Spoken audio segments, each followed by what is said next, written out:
ಈಗ ಮಾರ್ಕೆಟ್ಗೆ ಹೋಗಿ ಮತ್ತೆ ಎಲೆ ತಗೊಂಡ್ ಬರ್ಬೇಕು ಅಂದ್ರೆ ಎಷ್ಟು ಟೈಮ್ ಆಗತ್ತೆ?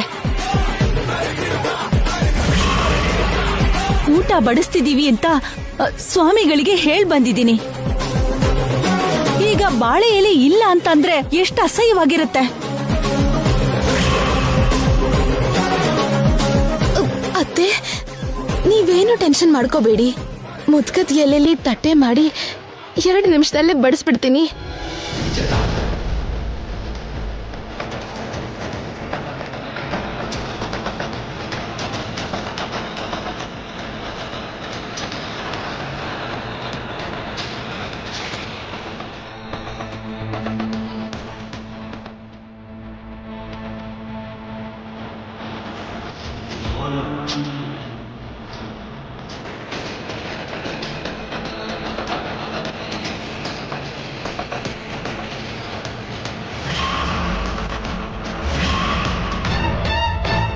ಛೇ, ಮತ್ತೆ ತಪ್ಪಿಸ್ಕೊಂಡ್ಲಲ್ಲ.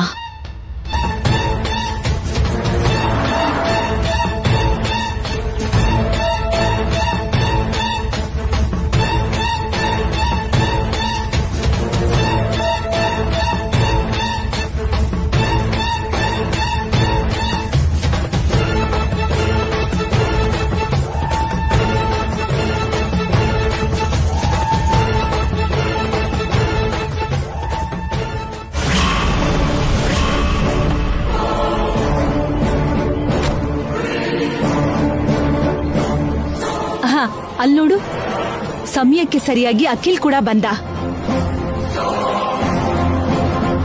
ಸ್ವಾಮಿಗಳ ಜೊತೆ ಅವನು ಕೂಡ ಬಡ್ಸಮ್ಮ. ಸರಿ ಅತ್ತೆ. ನಾನು ಆಮೇಲೆ ತಿಂತೀನಿ, ನನಗೆ ಸ್ವಲ್ಪ ಕೆಲಸ ಇದೆ. ಅಖಿಲ್ ಅವ್ರಿಗೆ ನನ್ ಮೇಲೆ ಕೋಪ ಬಂದಿರೋ ಹಾಗಿದೆ.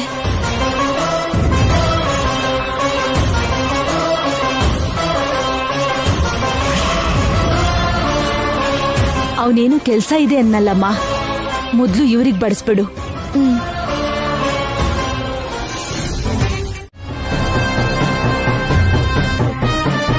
ಇನ್ನು 2-3 ಜನನು ನಿನಗೆ ಕಾಂಪಿಟೇಷನ್ ಕೊಡಬಹುದು. ಫೈನಲ್ ರೌಂಡ್ ಅಲ್ಲಿ ನಾನು ರಾಮಾರಾವ್ ಅವರು ಆ ಸಿಂಗರ್ಸ್ಗೆ ಕಡಿಮೆ ಮಾರ್ಕ್ಸ್ ಕೊಡ್ತೀವಿ, ನಿನಗೆ ಹೆಚ್ಚು ಮಾರ್ಕ್ಸ್ ಕೊಡ್ತೀವಿ, ನಿನ್ನ ಸೆಲೆಕ್ಟ್ ಮಾಡ್ತೀವಿ. ನೀನ್ ಧೈರ್ಯವಾಗಿರು. Thank you ma'am, thank you very much. ಸರಿ, ನೀನ್ ಹೋಗು.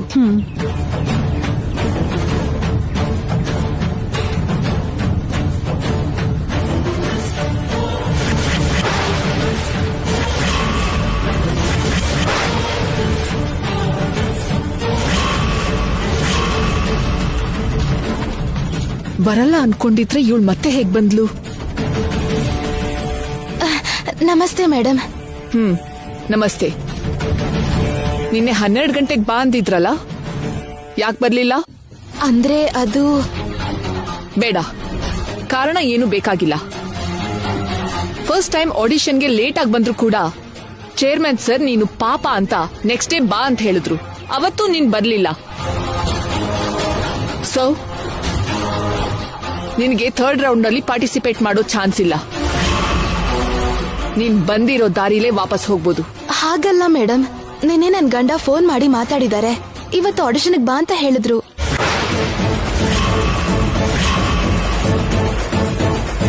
ಬಾ ಅಂತ ಹೇಳಿದ್ರಾ? ಯಾರ್ ಹೇಳಿದ್ದು? ನಾನೇ ಹೇಳಿದ್ದು ಮ್ಯಾಮ್. ನೀನಾ? ನೀನ್ ಯಾಕೆ ಹೇಳ್ದೆ? ನಿನಗ್ ಯಾರು ಹೇಳು ಅಂದಿದ್ದು? ಇಲ್ಲಿ ನೀನು ಜಸ್ಟ್ ರೇಡಿಯೋ ಜಾಕಿ ಮಾತ್ರನೇ, ಪ್ರೋಗ್ರಾಮ್ ಇನ್ಚಾರ್ಜ್ ಅಲ್ಲ. ನಾನಿಲ್ಲಿ ಪ್ರೋಗ್ರಾಮ್ ಇನ್ಚಾರ್ಜ್. ಇಲ್ಲಿ ಏನಾಗ್ಬೇಕು, ಹೇಗಾಗ್ಬೇಕು, ಯಾರ್ ಹಾಡ್ಬೇಕು, ಯಾರ್ ಹಾಡ್ಬಾರ್ದು ಅಂತ ಡಿಸೈಡ್ ಮಾಡ್ಬೇಕಾದೋಳ್ ನಾನು. ಆದ್ರೆ ಮೇಡಮ್, ನಿನ್ನೆ ಇವ್ರ ಹಸ್ಬೆಂಡ್ ಫೋನ್ ಮಾಡಿದಾಗ ನಮ್ ಚೇರ್ಮನ್ ಕೂಡ ಇದ್ರು ಮೇಡಮ್.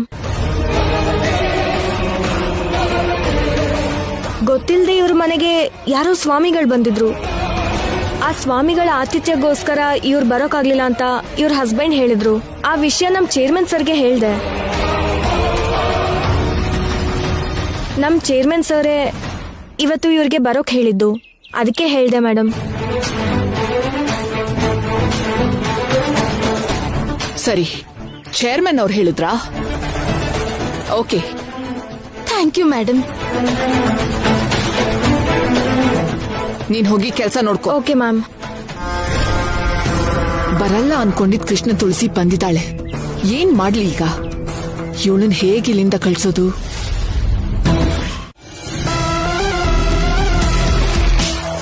ಆ ಕೃಷ್ಣ ತುಳಸಿ ಮನೆಗ್ ಹೋದ್ಲು.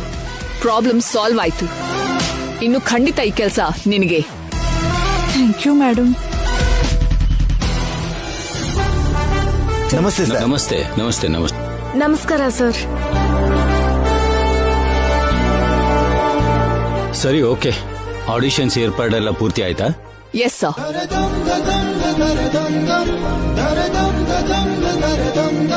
ಎಲ್ಲರಿಗೂ ನಮಸ್ಕಾರ. ಬ್ಲೂ FM 66.5 ನಿರ್ವಹಿಸ್ತಿರೋ ಆಡಿಷನ್ ಅಲ್ಲಿ 3rd ರೌಂಡ್ಗೆ ಎಲ್ಲರಿಗೂ ಸ್ವಾಗತ. ಮೊದಲನೇದಾಗಿ ಕುಮಾರಿ ವಂದನಾ.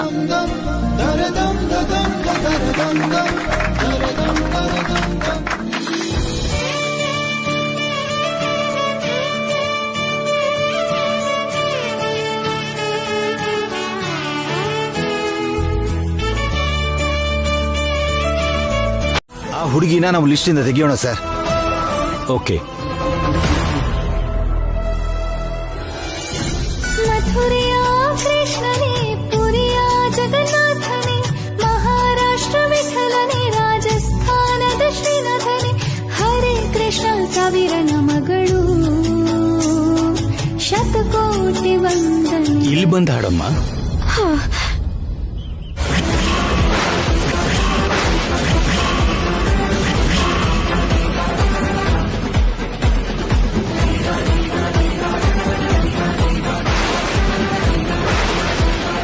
ಇವಳ ವಾಯ್ಸ್ ನಾರ್ಮಲ್ ಹೇಗಾಯ್ತು?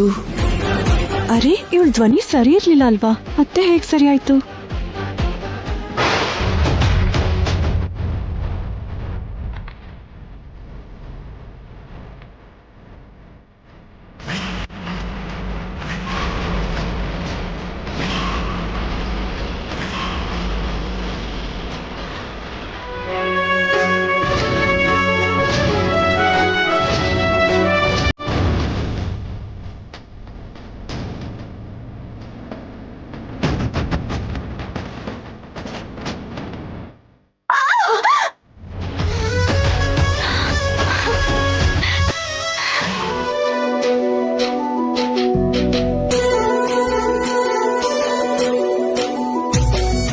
ವಸುಧೆಯು ನಿನ್ನಂಥ ದೇವರು ನೀನೇನೆ, ವರಗಳ ಕೊಡುವ ಭಯಾನಿಧಿ, ಮನವನು ಮಿದು ಮಾಡೋ ವೇಣುವು ನಿಂದೇನೆ, ಕನಸಿಗೆ ಬಣ್ಣ ಬಳಿವ ಪ್ರಣಯಾನಿಧಿ, ಕರೆದರೆ ಓ ಎನ್ನುವ ದೇವ ನೀನೇ, ದಣಿದೆದೆ ತಣಿಸುವ ತಂಗಾಳಿನಿ, ಮಧುರ ಮಧುರ ಕಥನಗಳಲ್ಲಿ ಮನವಿರಿದೆಯ ನಯನಗಳಲ್ಲಿ, ಮುರಿವ ಯಮುನೆಯಲೆಗಳಲ್ಲಿ ಕರಗುತ್ತಲ್ಲ ಮನದ ನೋವು ನಮ್ಮಳು.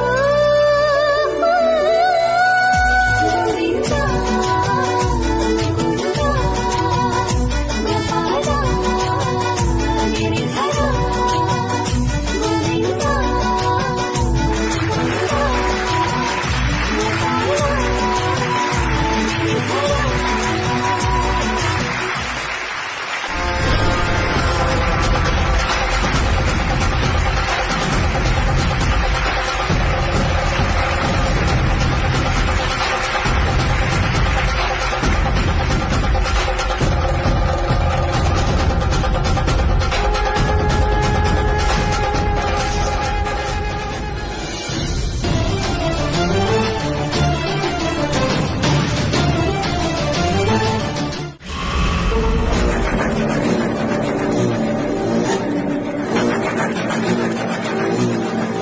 ಈ ಶ್ಯಾಮ ಅಖಿಲ್ ನನಗ್ ಗೊತ್ತಾಗದೇ ಇರೋ ಹಾಗೆ ಏನೋ ಮಾಡ್ತಿದ್ದಾರೆ. ಹೊಸ ಮಸಾಲಾ ಪೌಡರ್ ರೆಡಿ ಮಾಡೋದಕ್ಕೆ ಒಂದ್ ಐಡಿಯಾ ಬಂದಿದೆಯಂತೆ ಶ್ಯಾಮಂಗೆ. ಇವಾಗ ನನ್ ಜೊತೆನೆ ಹೊರಗಡೆ ಬಂದು ಅದಕ್ಕೆ ಬೇಕಾಗೋ ಇಂಗ್ರೀಡಿಯೆಂಟ್ಸ್ ಎಲ್ಲ ತಗೊಂಡ್ ಬಂದು ಆ ಫಾರ್ಮುಲಾ ಟ್ರೈ ಮಾಡ್ಬೇಕು ಅಂದ್ಕೊಂಡಿದ್ದಾಳೆ ಶ್ಯಾಮ.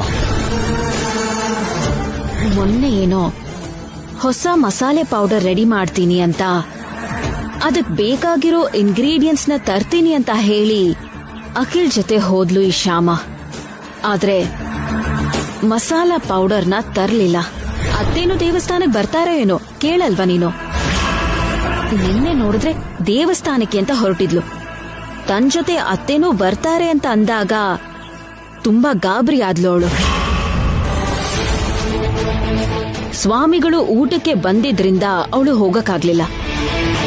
ಹೋಗದೆ ಇದ್ದಿದ್ದಕ್ಕೆ ತುಂಬಾನೇ ಡಿಸಪಾಯಿಂಟ್ ಆಗಿದ್ಲು. ಇವತ್ತು ದೇವಸ್ಥಾನಕ್ಕೆ ಅಂತ ಮತ್ತೆ ಅಖಿಲ್ ಜೊತೆ ಹೋಗಿದ್ದಾಳೆ. ಇನ್ನೂ ಬಂದಿಲ್ಲ.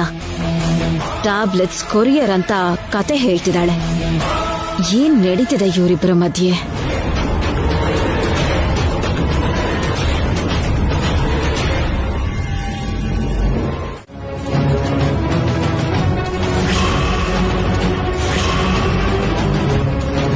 ಏನ್ರಿ, ಎಲ್ರೂ ಬರೋದಕ್ಕೆ ಹೇಳಿದ್ರಿ, ಏನು ಮಾತಾಡ್ದೆ ಹೀಗೆ ಸೈಲೆಂಟ್ ಆಗಿದ್ದೀರಲ್ಲ? ಯಾವ ವಿಷಯಕ್ಕೆ ಇಷ್ಟೆಲ್ಲ ಯೋಚನೆ ಮಾಡ್ತಿದ್ದೀರಾ? ನಮ್ಮ ಮಸಾಲೆ ಪೌಡರ್ ಸೇಲ್ಸ್ ಬಗ್ಗೆ ವಸಂತ.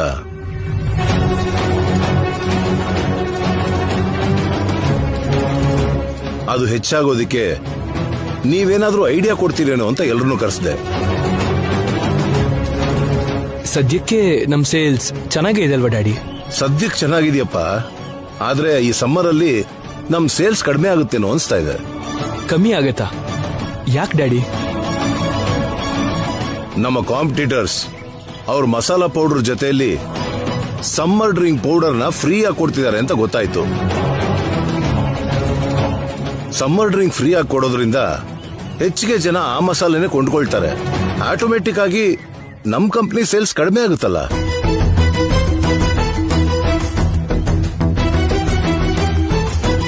ನಾವು ಕೂಡ ಹಾಗೆ ಫ್ರೀಯಾಗಿ ಏನಾದ್ರೂ ಕೊಟ್ರೆ ಸರಿ ಹೋಗುತ್ತಲ್ಲ ಮಾವ? ಯಾವುದೋ ಒಂದು ಕೊಟ್ರೆ ಸರಿ ಹೋಗಲ್ಲಮ್ಮ. ಇದು ಸಮ್ಮರ್ ಆಗಿರೋದ್ರಿಂದ ನಾವೂನು ಸಮ್ಮರ್ ಡ್ರಿಂಕ್ ಕೊಡ್ಬೇಕು. ಹಾಗಾದ್ರೆ ನಾವು ಕೊಡೋಣ. ಆಲ್ರೆಡಿ ಅವ್ರು ನಿಂಬೆ ಕೊಡ್ತಿದಾರಂತೆ. ಅದು ತುಂಬಾ ಹೈಡ್ರೇಟ್ ಮಾಡೋ ಡ್ರಿಂಕ್. ಅದನ್ನ ಮೀರಿ ಇನ್ನೂ ತಂಪು ಮಾಡೋ ಡ್ರಿಂಕ್ ನಾವ್ ಏನ್ ಕೊಡಬಹುದು ಹೇಳಿ?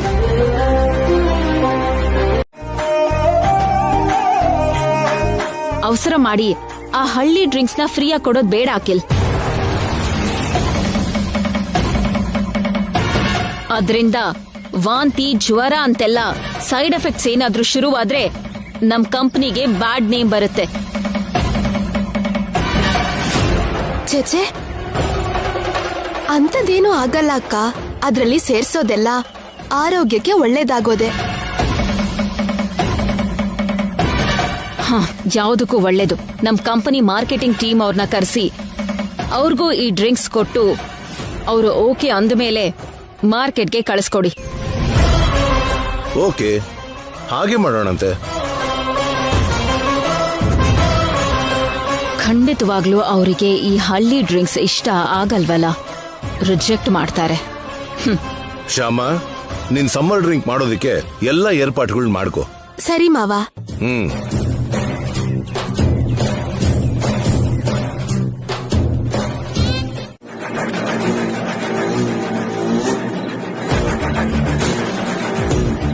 ಅಷ್ಟು ಬೇಗ?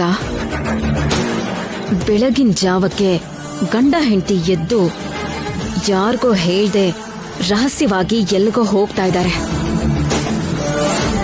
ಅವರನ್ನ ಫಾಲೋ ಮಾಡಿದ್ರೆ ಎಲ್ಲಿಗೆ ಹೋಗ್ತಿದ್ದಾರೆ ಅಂತ ಗೊತ್ತಾಗುತ್ತೆ, ಯಾಕೆ ಹೋಗ್ತಿದ್ದಾರೆ ಅಂತಾನೂ ಗೊತ್ತಾಗುತ್ತೆ.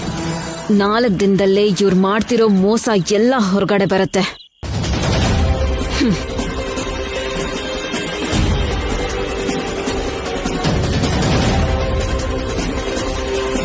ಅವ್ರ ಗುಟ್ಟೆಲ್ಲ ರಟ್ಟಾದ್ಮೇಲೆ ಆಗ ಆಗ ವಿಷಯನೆಲ್ಲಾನು ಅತ್ತೆಗೆ ಹೇಳಿ ಶ್ಯಾಮಗೆ ಸರಿಯಾಗಿ ಮಾಡಿಸ್ತೀನಿ. ಸೊ ನಾನು ಕೂಡ 4:15 ಅಲಾರಾಮ್ ಇಟ್ಕೊಂಡು ಎದ್ದು ರೆಡಿಯಾಗಿ ಅವ್ರಿಗೆ ಗೊತ್ತಾಗದೆ ಇರೋ ಹಾಗೆ ಅವ್ರನ್ನ ಫಾಲೋ ಮಾಡ್ತೀನಿ.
ಆಡಿಷನ್ ಅಲ್ಲಿ ಸೆಲೆಕ್ಟ್ ಆಗಿ ಜಾಬ್ ಸಂಪಾದನೆ ಮಾಡ್ದೆ ಅಂತ ಇಲ್ಲೆಲ್ಲ ಅಹಂಕಾರ ತೋರಿಸಬಾರ್ದು. ಮೈಯೆಲ್ಲ ಕಣ್ಣಾಗಿಟ್ಕೊಂಡು ಜಾಗ್ರತೆಯಿಂದ ಕೆಲಸ ಮಾಡ್ಬೇಕು. ಸರಿ ಮೇಡಮ್. ಇಲ್ಲಿ ಯಾರು ಯಾವ ಪ್ರೋಗ್ರಾಮ್ ಮಾಡೋದು, ಯಾವ ಸ್ಲಾಟ್ ಅಲ್ಲಿ ಮಾಡ್ಬೇಕು, ಹೇಗ್ ಮಾಡ್ಬೇಕು ಅನ್ನೋದನ್ನ ಪೂರ್ತಿಯಾಗಿ ಡಿಸೈಡ್ ಮಾಡೋದು ನಾನೇ. ಒಂದ್ ರೀತಿಲಿ ಯಾರನ್ನ ಕೆಲ್ಸದಲ್ಲಿ ಇಟ್ಕೋಬೇಕು, ಯಾರನ್ನ ತೆಗಿಬೇಕು ಅನ್ನೋದನ್ನು ಕೂಡ ಇಂಡೈರೆಕ್ಟ್ ಆಗಿ ಡಿಸೈಡ್ ಮಾಡೋಳು ನಾನೇ. ಆಡಿಷನ್ ಅಲ್ಲಿ ಮಾಡಿದ ಹಾಗೆ ಲೇಟ್ ಆಗಿ ಬರೋದು ಅಥವಾ ಬರ್ದೇನೆ ಇರೋದು ಇದನ್ನೆಲ್ಲ ಮಾಡ್ದೆ ಅನ್ಕೋ, ನಿನ್ನ ಕೆಲ್ಸದಿಂದ ತೆಗಿರಿ ಅಂತ ಸ್ಟೇಷನ್ ಡೈರೆಕ್ಟರ್ಗೆ, ಚೇರ್ಮನ್ ಸರ್ಗೆ ನಾನ್ ಹೇಳ್ದೆ ಅನ್ಕೋ, ನೆಕ್ಸ್ಟ್ ಮಿನಿಟೇ ನಿನ್ನ ಕೆಲ್ಸದಿಂದ ತೆಗ್ದು ಹಾಕ್ತಾರೆ. ಇಲ್ಲ ಮೇಡಮ್, ಹಾಗೇನ್ ಯಾವತ್ತೂ ಲೇಟ್ ಮಾಡಲ್ಲ. ಕರೆಕ್ಟ್ ಟೈಮ್ಗೆ ಬರ್ತೀನಿ. Very good. ತಗೋ, ಡ್ಯೂಟಿಲಿ ಜಾಯ್ನ್ ಆಗ್ತಿದ್ಯಾ ಅಂತ ಈ ರಿಜಿಸ್ಟರ್ ಅಲ್ಲಿ ಒಂದ್ ಸೈನ್ ಮಾಡು. ಸರಿ ಮೇಡಮ್.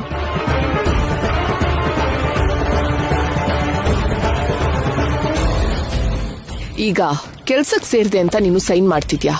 1 ತಿಂಗಳಲ್ಲಿ ನಿನ್ನ ಕೆಲ್ಸದಿಂದ ತೆಗಿತಿದ್ದೀನಿ ಅಂತ ನಾನ್ ಸೈನ್ ಮಾಡ್ತೀನಿ.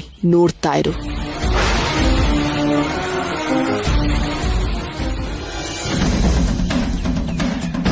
ಸೈನ್ ಏನು ಅಂತ ಮಾಡ್ಲಿ? ಶ್ಯಾಮ ಅಂತ ಮಾಡ್ಲಾ ಇಲ್ಲ ಕೃಷ್ಣ ತುಳಸಿ ಅಂತ ಮಾಡ್ಲಾ?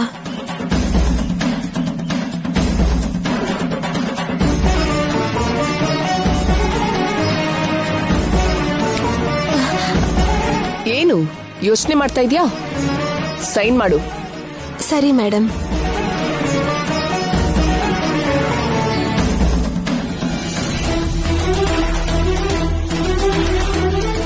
ನೋಡು ಕೃಷ್ಣ ತುಳಸಿ, ಇಲ್ಲಿ ಏನ್ ಕೆಲಸ ಮಾಡಿದ್ರು ಅದು ನನ್ ಕೆಲ್ಸ ಅನ್ಕೊಂಡ್ ಮಾಡ್ಬೇಕೇ ಹೊರತು ಇದು ನನ್ ಕೆಲ್ಸ ಅಲ್ಲ, ಅದು ನನ್ ಕೆಲ್ಸ ಅಲ್ಲ ಅಂತ ಅನ್ಕೋಬಾರ್ದು. ಸರಿ ಮೇಡಮ್. ಯಾಕೋ ಸ್ವಲ್ಪ ತಲೆ ನೋವ್ತಾ ಇದೆ. ಕ್ಯಾಂಟೀನ್ಗೆ ಹೋಗಿ ಟೀ ತಗೊಂಡ್ ಬಾ ನನ್ಗೆ. ಕೇಳಿಸ್ಲಿಲ್ವಾ? ಕ್ಯಾಂಟೀನ್ಗೆ ಹೋಗಿ ಟೀ ತಗೊಂಡ್ ಬಾ ಅಂದೆ. ತರ್ತೀನಿ ಮೇಡಮ್.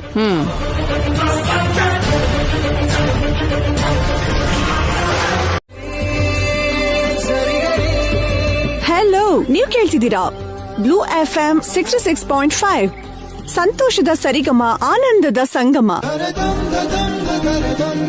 ತಿಂದ್ರೆ ಕಜಾಯನೇ ತಿನ್ಬೇಕು, ಕೇಳಿದ್ರೆ ಊರೆಲ್ಲ ಕೇಳ್ಬೇಕು ಅಂತ ಮೊದ್ಲೆಲ್ಲ ಹೇಳ್ತಿದ್ರು. ಆದ್ರೆ ಈಗೇನ್ ಹೇಳ್ತಾರೆ ಗೊತ್ತಾ? ತಿಂದ್ರೆ ಪಿಜ್ಜಾನೇ ತಿನ್ಬೇಕು, ಕೇಳಿದ್ರೆ ಬ್ಲೂ FM ಕೇಳ್ಬೇಕು ಅಂತಾರೆ. ಕೃಷ್ಣ ಹೇಗೆ ಬೆಣ್ಣೆ ಕಳ್ಳಾನು, ಎಷ್ಟು ತುಂಟ ಅಂತಾನು ನಮಗ್ ಗೊತ್ತು. ತುಳಸಿ ಎಷ್ಟು ಪವಿತ್ರವಾದದ್ದು, ಎಷ್ಟು ಪೂಜನೀಯನೋ ನಮ್ಮೆಲ್ರಿಗೂ ಗೊತ್ತು.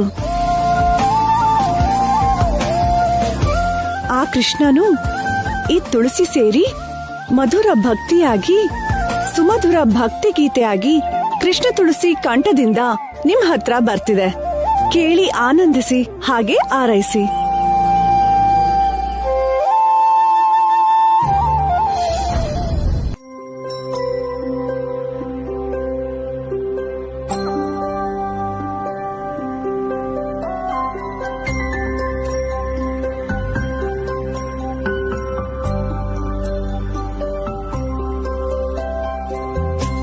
ಕೃಷ್ಣ ನೀ ಬೇಗನೆ ಬಾರೋ,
ಕೃಷ್ಣ ನೀ ಬೇಗನೆ ಬಾರೋ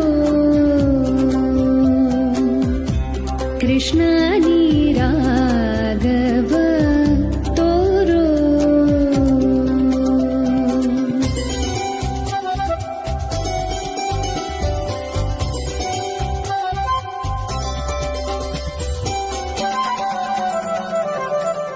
ಯಾಕಂದ್ರೆ ನೀವು ಅಲಾರ್ಮ್ ಇಟ್ಕೊಂಡು ಬೆಳಗಿನ ಜಾವಾನೆ ಎದ್ರಲ್ಲ ಅದಕ್ಕೆ ಬೇಗ ಬೇಗ ರೆಡಿಯಾಗಿ ಯಾರಿಗೂ ಹೇಳ್ದೆ ಯಾರು ನೋಡ್ದೇ ಇರೋ ಹಾಗೆ ಬೆಕ್ಕಿನ ಹಾಗೆ ಮೆಲ್ಲಗೆ ನಡೀತಾ ಹೊರಗಡೆ ಹೋಗಿ ಕಾರ್ ಹತ್ತಿ ಇಲ್ಲಿಂದ ಹೋದ್ರಲ್ಲ ಅದಕ್ಕೆ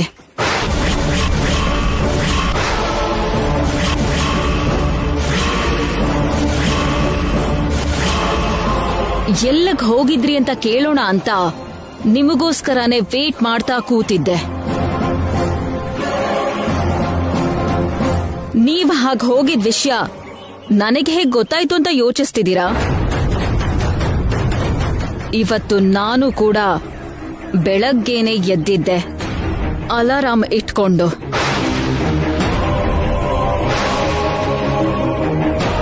ಅಷ್ಟು ಬೇಗ ನಾನ್ ಯಾಕೆ ಎದ್ದಿದ್ದೆ ಅಂತ ಅನ್ಕೊಂಡಿದ್ದೀರಾ? ನಾನು ವಾಕಿಂಗ್ ಹೋಗೋಣ ಅಂತ ಎದ್ದಿದ್ದೆ. ಯಾಕಂದ್ರೆ ವಾಕಿಂಗ್ ಆಗಿದ್ರೆ ನಂತರ ಆರಾಮಾಗಿ ಹೋಗ್ತಿದ್ರಿ, ಹಾಗೆ ಬೆಕ್ಕಿನ ಹಾಗೆ ಮೆಲ್ಲಗ್ ಹೋಗ್ತಿರ್ಲಿಲ್ಲ. ಸೊ ನೀವ್ ಯಾಕೋ ಗುಟ್ಟಾಗಿ ಹೋಗಿದ್ರಿ ಅಲ್ವಾ? ಎಲ್ಲಿಗ್ ಹೋಗಿದ್ರಿ? ಯಾಕೆ ಹೋಗಿದ್ರಿ? ಯಾರಿಗೂ ಗೊತ್ತಾಗದೆ ಇರೋ ಹಾಗೆ ಗುಟ್ಟಾಗಿ ಏನ್ ಮಾಡ್ ಬಂದ್ರಿ ಹೇಳಿ?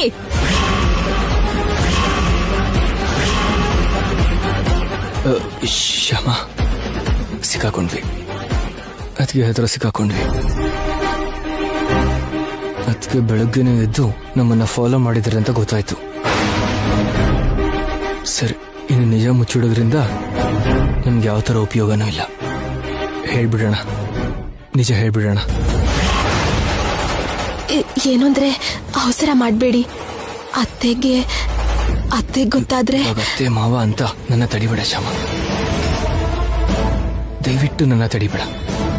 ಹೇಳಲೇಬೇಕು, ಅತ್ತಿಗೆಗೆ ನಿಜ ಹೇಳಲೇಬೇಕು.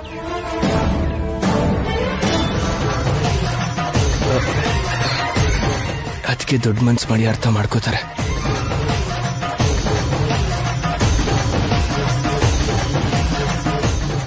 ಅದಕ್ಕೆ ಬೆಳಿಗ್ಗೆನೆ ಬೇಗ ಅಲಾರ್ಮ್ ಇಟ್ಕೊಂಡು ಎದ್ದು ನಾವು ಎಲ್ಲಿ ಹೋಗಿದ್ವಿ ಅಂದ್ರೆ...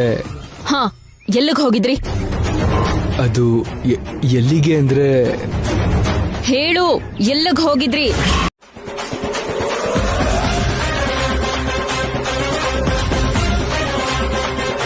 ಅಲ್ಲಿ ಕೂಡ ಹೋಗಿ ದರ್ಶನ ಮಾಡ್ಕೊಂಡು ಬಂದಿದೀವಿ ನಾವಿಬ್ರು. ಅದಕ್ಕೆ ನಮ್ ಕಾರ್ ನಿಮ್ಗೆ ಆ ಏರಿಯಾದಲ್ಲಿ ಕಾಣಿಸಿರ್ಬೇಕು. ಇರತ್ತೆ ಬಿಡು. ಅದಕ್ಕೆ ನಾಳೆ ನೀವು ಕೂಡ ನಮ್ ಜೊತೆಗೆ ಪ್ರಭಾತ ಪೂಜೆಗೆ ಯಾಕೆ ಬರಬಾರ್ದು? ನಾನಾ? ಹೌದತ್ಗೆ, ಹೀಗೆ ಪ್ರಭಾತ ಪೂಜೆ ಮಾಡಿಸ್ತೀನಿ ಅಂತ ಹರಕೆ ಹೊತ್ತು ನಮ್ಮ ಹಾಗೇನೆ ಬೆಳಗ್ಗಿನ ಜಾವನೆ ಅಲಾರ್ಮ್ ಇಟ್ಕೊಂಡು ಎದ್ದು ತಲೆ ಸ್ನಾನ ಮಾಡಿ ದೇವಸ್ಥಾನಕ್ಕೆ ಹೋಗಿ ಹೀಗೆ ಪ್ರಭಾತ ಪೂಜೆ ಮಾಡಿಸ್ಕೊಂಡ್ ಬಂದ್ರೆ ನಾವು ಬೇಡ್ಕೊಳ್ಳೋ ಆಸೆಗಳೆಲ್ಲ ತಪ್ಪದೇ ಈಡೇರತ್ತಂತೆ. ದಿನ ಬೆಳಗಿನ ಜಾವ ಎದ್ದು ತಲೆ ಸ್ನಾನ ಮಾಡೋದಕ್ಕೆ ನನ್ ಕೈಲಾಗಲ್ಲ. ನಾನ್ ಬರಲ್ಲ. ನೀವ್ ಮಾಡ್ತಿದ್ದೀರಲ್ಲ ಸಾಕು.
ಅತ್ತೆ ಅತ್ತೆ, ಶ್ಯಾಮ ಅಖಿಲ್ ಇಷ್ಟು ಬೆಳಿಗ್ಗೆ ಎಲ್ಲಿಗೆ ಹೋಗ್ತಿದ್ದಾರೆ? ಅಖಿಲ್ಗೆ ಮಧ್ಯರಾತ್ರಿಯಿಂದ ಕೆಮ್ಮು ಶುರುವಾಗಿದ್ಯಮ್ಮ. ನೇಚರ್ ಕ್ಯೂರ್ ಸೆಂಟರ್ಗೆ ಕರ್ಕೊಂಡು ಹೋದ್ಲು ಶ್ಯಾಮ. ಆಫ್ಟರ್ ಆಲ್ ಕೆಮ್ಮಿಗೆ ನೇಚರ್ ಕ್ಯೂರ್ ಸೆಂಟರ್ಗೆ ಹೋಗೋದ್ ಯಾಕತ್ತೆ? ಕಾಫ್ ತುಂಬಾ ಸಿವಿಯರ್ ಆಗಿತ್ತಮ್ಮ. ನಾನ್ ಸ್ಟಾಪ್ ಕೆಮ್ತಾನೇ ಇದ್ದ. ತುಂಬಾ ಕಷ್ಟ ಪಡ್ತಿದ್ದ. ಅದಕ್ಕೆ ಕರ್ಕೊಂಡು ಹೋದ್ಲು. ಬಾಗಲ್ ತನಕ ನಿಧಾನಕ್ಕೆ ಹೋದವರು ಆಮೇಲೆ ಓಡ್ ಹೋದ್ರಲ್ಲ. ಇವ್ರು ಹೋಗೋದ್ ನೋಡಿದ್ರೆ ಹಾಸ್ಪಿಟ್ಲಿಗೆ ಹೊರಟಿರೋ ಹಾಗಿಲ್ಲ. ಏನೋ ವಿಷಯ ಇದೆ. ಅತ್ತೆ, ನನಗೇನೋ ಅನುಮಾನ ಬರ್ತಿದೆ.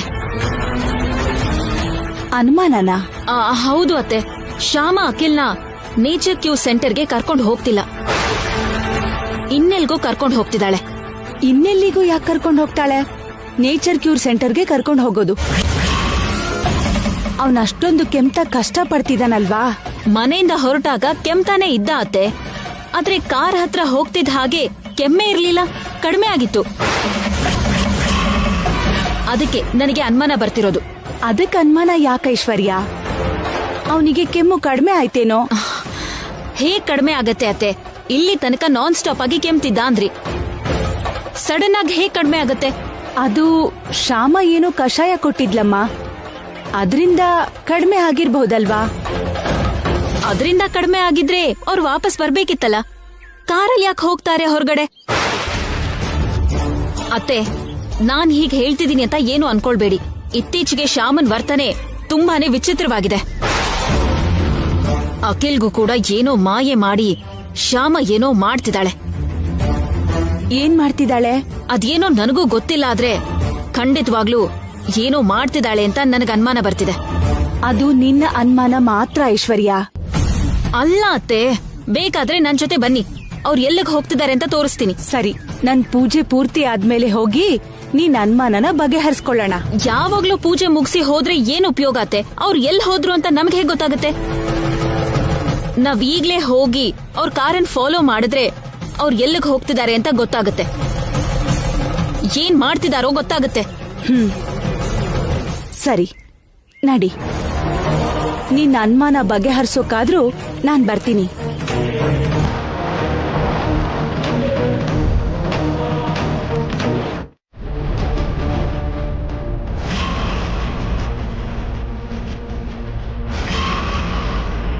ಅತ್ತೆ, ಅಲ್ನೋಡಿ, ಅಖಿಲ್ ಕಾರ್ ಮುಂದೆನೆ ಇದೆ.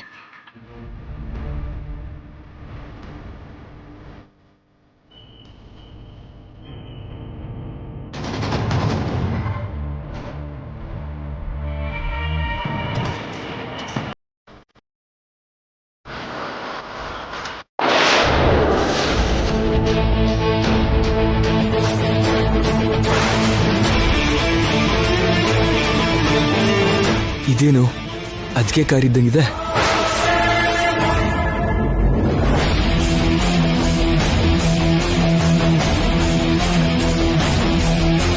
ಎಸ್, ಅತ್ತಿಗೆನೆ.